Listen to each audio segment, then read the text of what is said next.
सोनम की बेल खारिज करने को लेकर मेघालय सरकार ने जो याचिका लगाई थी उस पर सुप्रीम कोर्ट ने ये कहा है कि अभी सोनम फिलहाल बेल पर ही रहेगी बाहर और इस मामले में आगे सुनवाई चलती रहेगी। क्या कहना चाहेंगे आप लोग सुप्रीम कोर्ट से? इसको मैं सुप्रीम कोर्ट से एक निवेदन ही कर सकती हूँ कि मतलब है ना, मैं सुप्रीम कोर्ट से निवेदन करना चाहती हूँ कि मतलब है ना, ये फैसला जल्द से जल्द आए और मतलब है ना, हमारे राजा को न्याय मिले और सोनम को मतलब जेल के अंदर डाला जाए।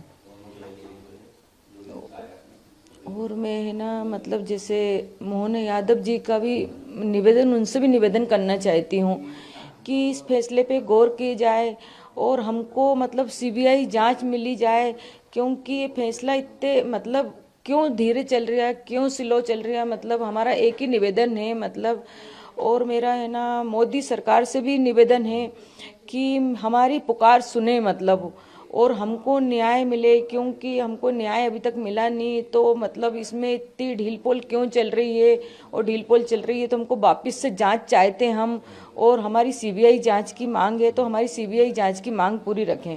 क्योंकि जो भी कागज हैं हमारे, मतलब जो भी मतलब इतने जने से मतलब हमारे वो थे, मतलब कि इतने गवाह थे वो थे, तो हमारा फिर पीछे फैसला क्यों हट रहा है। तो हम यही चाहते हैं, सबसे निवेदन करना चाहती हूँ मैं कि हमको जल्द से जल्द फैसला मिले। सुप्रीम कोर्ट एक आखिरी उम्मीद होती है जो देश की सर्वोच्च न्यायालय है। यहाँ से अगर बेल का ऑर्डर यथावत रहेगा तो फिर आप लोगों हाँ, फिर हम कहाँ से आस लगा के बैठेंगे। इसीलिए मैं सबसे निवेदन करना चाहती हूँ मतलब कि हम ये आखिरी हमारा मतलब जो भी मतलब है वो हमारा आखिरी है, उम्मीद है मतलब, तो हमारी उम्मीद पे पानी ना फिरे। क्योंकि हमारे बच्चे को न्याय नहीं मिले और ऐसे न्याय नहीं मिलेगा तो ऐसी लड़की उन तो अपराध करती रहेंगी। क्योंकि मतलब फिर तो कुछ होने वाला नहीं है। जब मतलब न्याय नहीं मिलेगा तो लड़की, उनका तो डर मिटेगा नहीं ना, मतलब उनको तो और हौसला बढ़ेगा। भैया, सुप्रीम कोर्ट में मेघालय सरकार ने सोनम की बेल के खिलाफ याचिका लगाई थी। आज वहाँ पे सुनवाई हुई और उसमें अभी तक बेल खारिज करने का कोई आदेश नहीं आया है। क्या कहना चाहेंगे इसमें? हालांकि आगे भी सुनवाई होती रहेगी। तो सुप्रीम कोर्ट से जो हमको उम्मीद है, उस हमारे साथ पूरे देश को उम्मीद है कि सुप्रीम कोर्ट जो फैसला सुनाती है वो सही सुनाती है। और सबसे देश का चर्चित केस है। आज ये केस वहाँ के जज से लेके प्रधानमंत्री से लेके राष्ट्रपति सबको पता है कि सोनम रघुवर सिंह क्या करा था। उसके बाद भी कभी उसको बेल मिलती है तो उस पर कानूनी कागज़ की कार्रवाई की जाए, है ना, कानूनी कागज़ की कार्रवाई की जाए और सीबीआई इस पूरे प्रकरण को अच्छे से देखे कि कागज़ में कहाँ गलती हुई, किसकी गलती थी। शायद किसी और की गलती की वजह से नई नई सोनम पैदा होती जा रही है। तो ये सब एक गलती की वजह से लड़के को हौसला बढ़ता जा रहा है। तो मैं राष्ट्रपति जी से, मोदी जी से एक ही पुकार है गई कि इस फैसले को आप थोड़ा गौर से देखिए कि इसमें कितनी गलती किस जगह की हुई है। बाकी हमें पूरी पूरी उम्मीद है सुप्रीम कोर्ट से कि हमें राहत मिलेगी। ये आप लोग ने पहले सीबीआई की भी मांग करी थी और इसका पॉलीग्राफिक टेस्ट भी आरोपियों का होना हाँ चाहिए। सर, देखो हमने तो आप इसमें आगे आगे क्या मतलब और सर सीबीआई की मांग तो हम शुरू से कर रहे हैं क्योंकि जो कागज़ में गड़बड़ी हुई है, आज सीबीआई की मांग होती है कभी वो जांच पूरी होती है तो यह कागज़ की गड़बड़ी होती नहीं।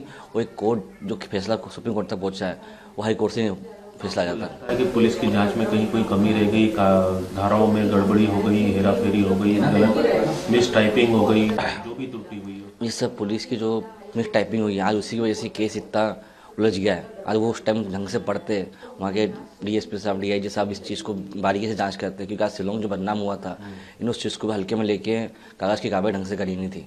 जो एक धारा थी जो 403 की 103 की जगह 403 लग गई थी, उसमें पुलिस ने बताया था कि ये प्रिंट मिस्टेक है। क्या ये भी एक कारण है कि उसको जमानत मिली? सर वही तो कारण है कि जमानत क्यों मिली, क्योंकि जब जज सब कुछ फैसला लेते ही है, देखते हैं तो कागज़ पूरा चेक करते ही है और उसमें कागज़ में धारा वो लिखेगी नहीं तो वो कैसे फैसला देंगे उसके अंदर। उसमें एक बात ये भी सामने आई थी हाईकोर्ट में, जो उन्होंने हाईकोर्ट ने जमानत दी थी कि सोनम को जो है गिरफ्तार करते समय उसको ये बताया नहीं था कि उसे क्यों गिरफ्तार किया गया। जो मेमोरेंडम पेश किया उसमें उसे सेना का भगोड़ा बताया था और विदेश जाकर अपराध करने की संभावना जताई थी। तो इस तरह की ये कौन कौन सी चीज़ें निकाल देते हैं ये हमको समझना है। जब हम सीबीआई की मांग कर रहे हैं, मैं अपने एमपी सरकार से भी चाहता हूँ कि आप भी आके बात करें कि ऐसा कैसे हो गया है।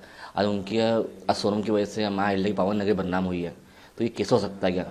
हमें यहाँ की सरकार थोड़ा सा ध्यान देगी तो चीज़ों को और आगे बढ़ाएंगे। वही सीबीआई की मांग कभी हम कर रहे हैं, यदि सरकार मोहन यादव जी यदि इस चीज़ को गौर से सुनते हैं या देखते हैं कभी, तो वो सीबीआई की मांग कर देंगे तो जाँच फैसला फटाफट जल्दी जल्दी आ जाएगा।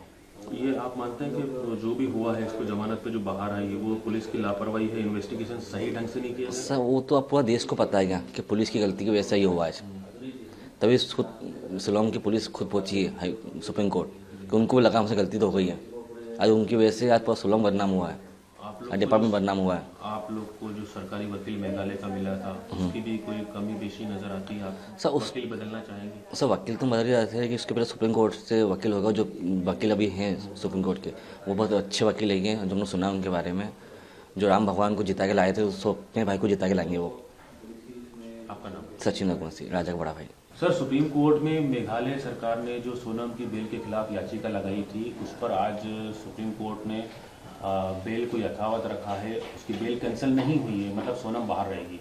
क्या कहना चाहेंगे? देखिए इसमें ऐसा नहीं है, तो सुप्रीम कोर्ट द्वारा इसमें जो है सोनम रघुवंशी को लंबे समय तक बाहर रहेगी वो।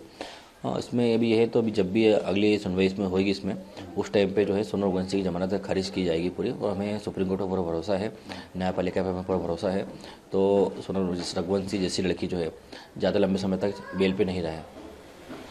आप क्या मानते हैं सर, ये किसकी चूक से ये सब हुआ है? इसमें देखिए, इसमें जिस प्रकार से पुलिस द्वारा इसमें कहीं ना कहीं जो कुछ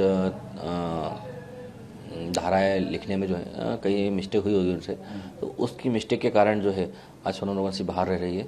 तो कहीं ना कहीं देखिए उस चीज़ को सुधारते हुए जो है जो धाराएं लिखी थी इसमें, जो धारा उसमें है ही नहीं, उस धाराओं का उल्लंघन करते हुए जो है कहीं ना कहीं इसमें इस चीज़ को खारिज किया जा सकता है।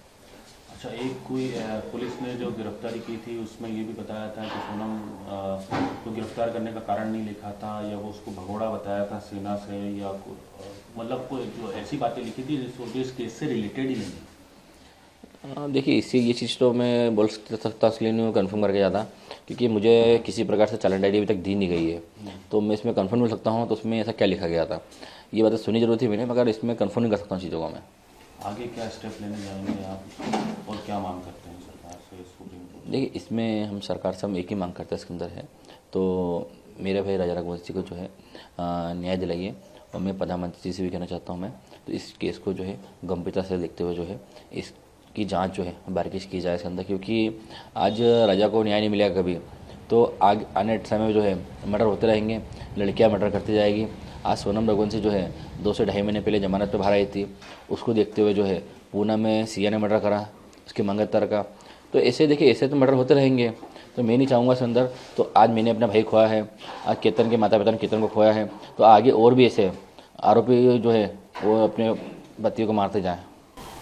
सीबीआई की मांग करते हैं आप कि अब आपको मेघालय सरकार पर भरोसा नहीं? इसमें सिविल जज व्यक्ति का भी है, तो इसमें बारीकी से जांच होगी इसके अंदर। और कहीं ना कहीं इसमें जो है आगे आरोपी जो है इसमें जेल के सलाखे पे अंदर ही रहेंगे।